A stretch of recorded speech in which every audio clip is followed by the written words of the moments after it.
We don't trust actually. We are here to rebuild it. So yeah, you please. The thing rebuild is it that, first. you know, I know everybody knows that, you know, there's a curfew, but, you know, when we want to go to the Chief Minister office to give the memorandum, I think no one should stop that one. I think we will not do anything. It's just for the peace.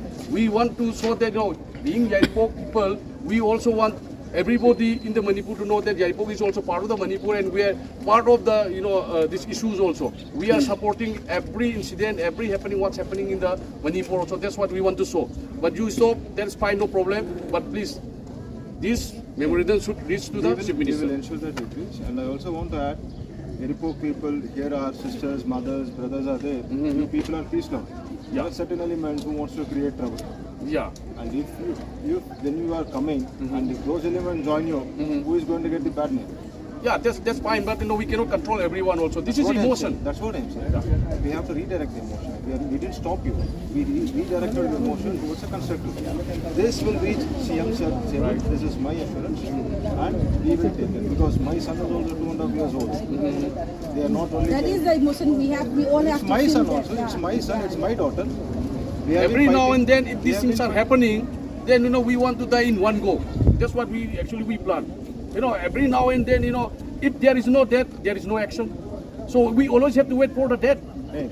Yeah, this is happening right That now. is happening right If now. there is no action, if there is no bombing, then there is no action at all not from the police, not from the government. What government is doing, what central government is doing, we don't know. Ngasi nongpok sang apun balup na silaga Yaripok ta leiba club maira paibi amadi youth singi oiba koina tasengna na koina sinjabadi Chief Minister ge office ta haigalaga memorandum am pisalaga akoi halake na khanbani aduga Chief Minister ga jo wari sanaraga adubu curfew leibana mara morga Yaripok akoi gi Thawal district ki SP na thingakpadagi koi Thawal gi SP je Yaripok ta lakpiro na hairaga koi na rally macha laba matungda akoi gi memorandum je Thawal gi SP gi through da Chief Minister da yohon biyo haiduna akoi na sinagare loina na akoi na ngasi memorandum ga loina na rally slip ji maroi na handak angang ani tumingai da kuki gi terrorist sing na nomai kap bomb kapsalaktuna sigiba mama ba solakpa adugi ihodagi akoi gi youth sing na changjalubada CRP sing na nomai close renda namaga kapaga hat ki bada mi ohumak sigiba adugi matangda akoi na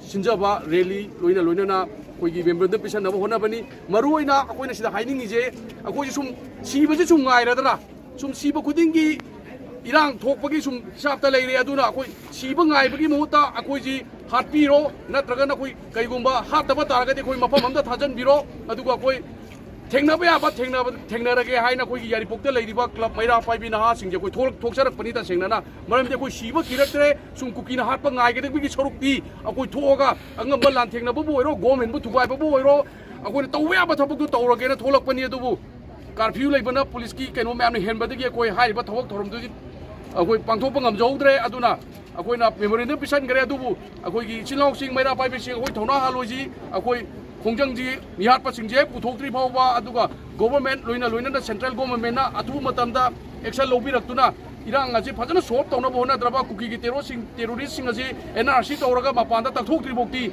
akoi irang asi haloi sai badu mai miya mangda thamjage Koigi Honorable CM nauna hozik CM oina khanbiraba Honorable CM Khemsan ningoi hangachare mangonda koina approach tawjaningi je yam nauna koi CM oina pham paibirabanina hozik khudakta yam athuba matamda range yam nakna kaptharaga maitai masajing koi protesters jing hatpiriba CRPF ki personnel CRPF ki team adum khudakta suspend tawbigana Manipur gi chalan diba koi pamjai ani subada mama masa phamung tumaga leibada safe oidraba ima isa kunna himinna bada akoi gi madugi chap chaba security jo phangdraba akoi maitai masa jing kaidau huji pok leibirige mayam loi thokpiro hojik maitai masa masen akoi maitai na kandra to pok jati na kan bangamoi masi ma koi thamjani akoi na safe oidriba je akoi lengang na safe ohendabani Manipur ki BJP lengang na Manipur ki praja jing safe ohendabani aduna akoi na ngasi akoi na tungdu leitana leiba phangdriba ikheng mathang tarak leiba igi irei cha jing mathang mangdar reiba sidaraiba mayeng ta tharaiba je Manipur gi BJP sarkar na amadi center gi BJP sarkar na lengak ani sina sarkar ani sina double engine sarkar sina akoi bu mangna ba sille hai ba si praja mayam da amadi media ko tang thamjari masi khudak ta lepiyu natragadi Manipur gi aroiba khongpham ado laklagadi kanamtana akoi bu thingbangamoi Manipur gi ihau aroiba ihau laktringaida ꯃꯤꯍꯥꯠꯄꯁꯤꯡ ꯄꯨꯊꯣꯛꯄꯤꯌꯨ ꯑꯊꯨꯕ ꯃꯇꯝꯗ ꯗꯟꯗꯤ ꯄꯤꯌꯨ CRPF ꯄꯥꯔꯁꯅꯦꯜꯁꯤꯡ ꯈꯨꯗꯛ ꯑꯁꯤꯃꯛꯇꯗ ꯃꯈꯣꯏ suspend ꯇꯧꯕꯤꯗꯨꯅ ꯃꯅꯤꯄꯨꯔꯒꯤ ꯂꯩꯃꯥꯏꯗ ꯂꯩꯍꯟꯕꯤꯔꯅꯨ ꯍꯥꯏꯕ